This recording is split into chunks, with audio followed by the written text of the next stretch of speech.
Hindi lahat ng namamana ay biyaya. May mga lupang mas matanda pa kaysa sa mga apelidong nakaukit sa titulo. May mga bagay na unang tumira roon bago pa itinayo ang mga poste at bubong. At hindi sila basta pumapayag na palitan o paalisin. Sa likod ng lumang bahay sa Quezon, nakatayo ang isang puno ng bayabas na waring mas matanda pa sa mismong alaala ng pamilya. Baluktot ang katawan nito, tila pa ulit-ulit na hinila ng panahon. Makakapal ang ugat, nakaumbok sa lupa na para bang may sinusubukang kumawala mula sa ilalim. Kahit tag-init, ang lupa sa paligid nito ay hindi tuluyang natutuyo. Laging may bahid ng kahalumigmigan, laging may amoy na tila sariwang hukay. Doon unang narinig ni Jomar ang babala. May duwende dyan. Hindi iyon sinabi ng may pananakot. Hindi rin may halong biro. Simpleng paalala lang, katulad ng pagsasabing magsara ng pinto o magpatay ng ilaw bago matulog. Sa tuwing may maliit na bunto ng lupa sa ilalim ng puno, may nakapatong na platito. Maliit, puti, minsan may lamat sa gilid. May kanin, kaunting ulam, paminsan-minsan, sigarilyo, minsan, candy. Alay, para hindi tayo guluhin, sabi ng lola niya noon. Hindi na ipinaliwanag kung sino ang sila. Hindi na rin nagtanong si Jomar. Bata pa siya noon, pero hindi siya madaling maniwala. Habang lumalaki, mas lalo siyang nagiging mapagduda. Mas naniniwala siya sa lohika kesa sa pamahiin. Sa science kesa sa alamat. Mahilig siyang magbasa ng horror threads online. Pero para sa kanya, laro lang iyon ng imahinasyon. Cultural residue, mga kwentong binubuhay ng takot ng tao. Kapag may nagkukwento tungkol sa diwende o engkanto, palagi niyang sinasabi, folklore lang yan, psychological conditioning. Kaya nang pumanaw ang lola niya at sa kanya naiwan ang bahay, wala siyang naramdamang kaba. Mas nangingibabaw ang praktikalidad. Magandang lote, tahimik ang lugar, pwede niyang ipaayos.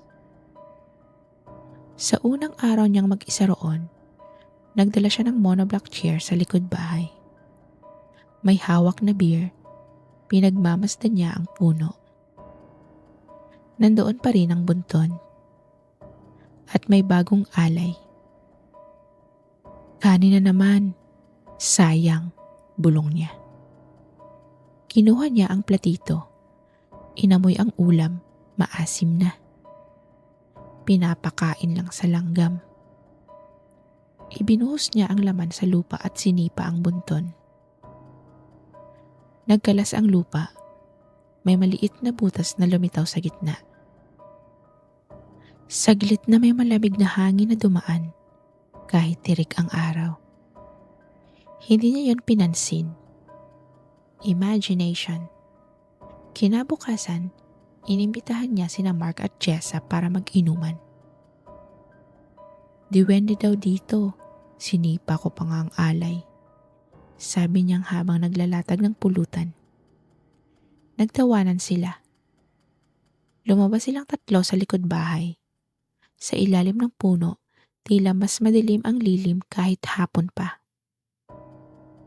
Ang weird ng pakiramdam, sabi ni Jessa. Nakondisyon ka lang. Kapag sinabihan kang may nakatira, hahanapin ang utak mo, sagot ni Jomar. Napansin niya ang butas sa bunton. Mas malalim. Parang may kumayod mula sa loob. Hindi niya sinabi. Sandaling tumahimik ang paligid. Walang aso, walang dumaan na tricycle, walang ibon sa sanga. May mahinang kaluskos sa ilalim ng ugat. Daga lang yan, sabi niya agad. Walang lumabas. Nung gabi, nagising siya ng 3:00. May bigat sa paa niya. Hindi tulad ng pulikat. Hindi tulad ng simpleng panaginip. Merong gumagapang mula sa bukong-bukong paakyat sa binti. Sinubukan niyang igalaw ang paa, pero mabigat. Hindi niya makita sa dilim kung ano ang nakapatong. Ilang segundo o ilang minuto, pagkatapos nawala. Kinabukasan, may 3 maliliit na pasa sa paa niya, magkakatabi. Sleep paralysis, sabi niya. 1 beses lang. Ngunit hindi iyon natapos doon. Sa mga sumunod na araw, nagsimula ang maliliit na bagay. Ang susi na inilapag sa mesa ay mapupunta sa sahig. Ang basong iniwan sa counter ay mababasag ng walang tunog. Isang hapon, habang naglalabas sa likod bahay, may narinig siyang mahinang tawa. Parang bata. Tumingin siya sa likod ng ugat ng bayabas. May mabilis na anino. Masyadong maliit. Pero hindi niya hinabol. Sa halip, nag-record siya. Guys, wala namang diwende dito, sabi niya sa camera.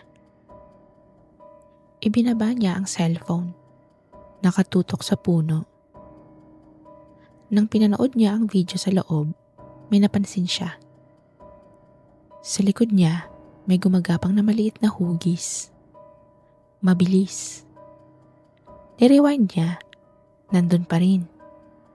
Hindi niya in-upload. Hindi niya rin dinilit. Mula noon, nag-iba ang pakiramdam ng bahay. Hindi dahil sa ingay, kundi dahil sa presensya. Parang may kulang sa hangin. Parang may nakamasid. Isang gabi, habang kumakain, may marahang pagtulak sa siko niya. Natapon ang sabaw. Sa ilalim ng mesa, may paghinga. Mabagal. May pagitan. Lumuhod siya. Wala. Ngunit may bakas ng maliliit na putik na paa papunta sa kwarto niya. Hindi na siya makatulog ng maayos. Kapag pumipikit siya, may mukha sa dilim. Maitim ang balat, kulubot, maliit ang mata. Binaliwala mo kami. Sa panaginip niya, lumaki ang bunton. Umaangat ang lupa na parang humihinga. Alay, sabay-sabay na bulong. Nagising siyang may lupa sa ilalim ng kuko. Sinubukan niyang itama. Naglagay siya ng bagong alay. Pasensya na. Tahimik lang. Ngunit may mahinang hagikik pagtalikod niya. Kinabukasan, may 3 malalim na guhit sa braso niya. Lumala ang mga pangyayari. May mga yapak sa kisame tuwing madaling araw. Paikot-ikot. May mga bagay na nahuhulog kahit walang dahilan. Isang gabi, nagising siya sa amoy ng lupa sa kwarto. May bakas ng putik papunta sa ilalim ng kama. Hindi niya tiningnan. Hanggang dumating ang gabi ng kalabog. Sa kusina, wasak ang mga plato. Sa gitna ng sahig, may bunton ng sariwang lupa. Gumagalaw. May maliit na kamay na lumabas. Sunod ang isa pa. Umangat ang nilalang. Kasing tangkad ng tuhod niya. Kulubot, itim ang mga mata. Wala nang alay. Narinig niya ang boses sa loob ng ulo niya. Tinakpan mo ang tahanan. Isa pa, isa pa. Marami sila. Sa amin ka na.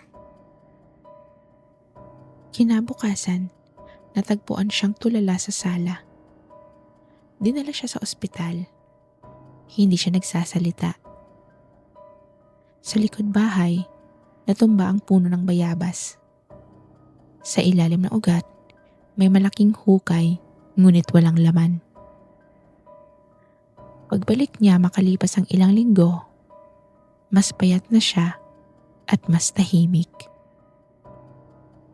Tuwing gabi, may inilalagay na siyang pagkain sa ilalim ng lamesa. Hindi na sa labas, ngunit sa loob. Isang platito ng kanin, konting ulam, minsan sigarilyo. Tuwing umaga, wala na.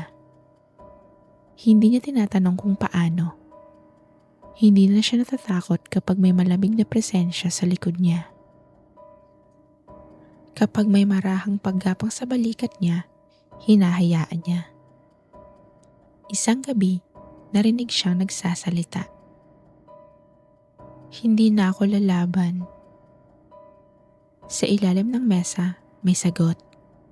Marami. Napansin ng mga kapitbahay na bihira na siyang lumabas. Kapag bumibili siya ng pagkain, maramihan. May mga batang nagsasabing may maliliit na anino sa bintana tuwing gabi. Hindi isa, marami. Isang hapon, may kumatok, pero walang sumagot. Sa loob, nakaupo si Jomar sa sahig ng kusina. Sa harap niya, may bunton ng lupa. Mas malaki kesa dati. Parang may hinuhubog. Sa paligid niya, may maliliit na bakas ng paa. Paikot-ikot. Mula noon, may mga gabing may naririnig sa bahay. Mahihinang tawanan. Kaluskos sa ilalim ng sahig. Minsan, parang may kumakatok sa loob ng lupa. Sa ilalim ng mesa, patuloy na tumataas ang bunton. Minsan, nakaupo siya sa tabi nito. Minsan, nakaluhod. May maliliit na kamay na gumagapang sa balikat niya. Hindi na siya sumisigaw, kundi ngumingiti na siya. May mga bahay na hindi basta minamana. Inaangkin ka muna nila. Sa simula, may alay. Sa huli, ikaw na. At sa ilalim ng mesa sa lumang bahay sa Quezon, may bunton ng lupa na hindi na kayang takpan ng kahit anong simento. May mga lupang hindi sayo. Kapag tinapakan mo ang tahanan na hindi mo nauunawaan, may kapalit. Minsan, hindi agad. Minsan, dahan-dahan. Hanggang sa mapansin mong hindi ka na nag-iisa. At kapag tuluyan ka ng tanggap ng lupa, hindi ka na mawawala. Dahil nandoon ka na sa ilalim, kasama nila.